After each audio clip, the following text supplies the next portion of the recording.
কেউ মারা যায় বিছানায়, আর কেউ মারা যায় নিজের স্বপ্নের মাঝে। একটা ছোট ছেলে সমুদ্রের ধারে দাঁড়িয়ে আকাশের দিকে তাকিয়ে থাকত। তার স্বপ্ন ছিল উড়বে। কিন্তু তার বাড়িতে বিদ্যুৎ ছিল না, টাকা ছিল না, জুতো পর্যন্ত ঠিকমতো ছিল না। রামেশ্বরমের সেই ছেলেটার নাম আব্দুল কালাম।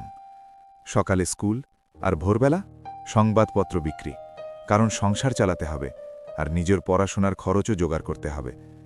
কিন্তু জানো, সবচেয়ে কষ্টের দিনটা কোনটা ছিল? যেদিন সে ইন্ডিয়ান এয়ারফোর্স পাইলট হতে গিয়ে মাত্র 1 নম্বরের জন্য ফেল করল। স্বপ্ন ভেঙে গেল। যে ছেলে আকাশে উঠতে চেয়েছিল, সে মাটিতে বসে কাঁদছিল। অনেকে হলে এখানেই থেমে যেত, কিন্তু কালাম থামেননি।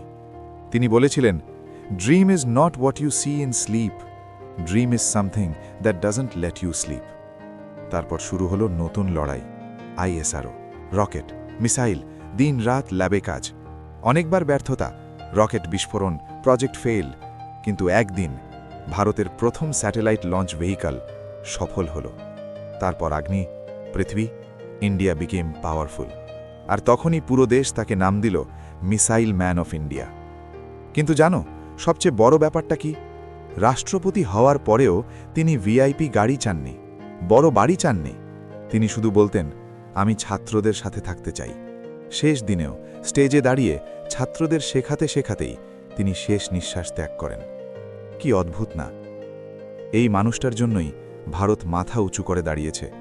তিনি শুধু বিজ্ঞানী নন, তিনি একটা অনুপ্রেরণা, একটা নাম যার কোনো হেটার্স নেই।